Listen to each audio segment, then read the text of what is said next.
Today, we're talking all about the squat. What I'm going to show you are some simple drills that you can perform on a daily basis to improve your squat positions.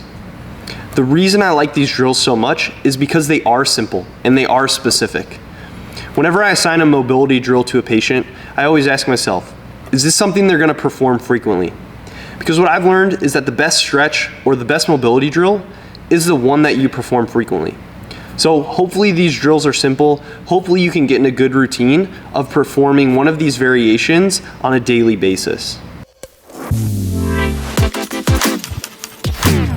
For the first stage of this protocol, you're going to spend 2 to 3 minutes every day in an assisted squat hold. So I'm using the wall as my assistance in this first variation. My goal is to just hold for 2 to 3 minutes in this bottom position.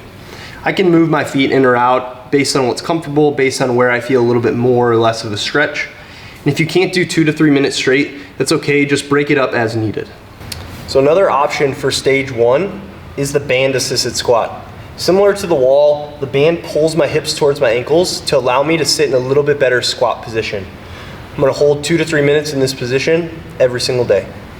The last option for the assisted squat is to just hold on to a stationary object. Similar to the purpose of the band and the wall, the stationary object just allows us to sit more upright, bringing our hips close to our ankles. Once you're really comfortable with the assisted squat and you can hold 3 minutes very easily, just begin to start to pull your hand away or take away band assistance or start to lean off of the wall to see if you can start to hold in a non-assisted squat, just like so. The goal before moving on to the next stage would be to hit an unassisted squat for 1 minute.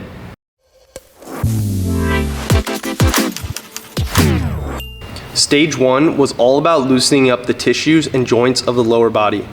Now that you've proven you can sit in the bottom of a squat hold for 1 minute, we're gonna make that bottom of squat hold more and more comfortable. So just like stage 1, stage 2, we're gonna try to accumulate time in the bottom of that squat hold every single day. Same goal of 2 to 3 minutes every day in that bottom of squat hold, now with no assistance. As you first start to get used to the unassisted squat, don't worry too much about perfect positions. Just focus on finding balance and sitting as low as you comfortably can. Once you can accumulate 2 or 3 minutes consecutively in this position, then I really want you to start to pay attention to more optimal positions. So when we're looking at the foot, I want you to think of 3 points of contact: the big toe, the pinky toe, and the center of the heel. The weight should be balanced between all 3 of those points. Then when I look at my knee, I want my knee to be pointing the same direction my toes are pointing. If I want to be even more specific, I can point my knee in line with my 3rd or 4th toe. So balance in the foot, knee over the toes, and then I want to make sure my spine is not rounded. I have a nice straight spine position. I'll likely be leaned a little bit forward. That's okay, as long as I'm not rounding through that back. As you get better and better at the unassisted squat, continue to accumulate more time. Before moving on to stage 3, I want you to be able to accumulate 5 minutes in the unassisted squat hold.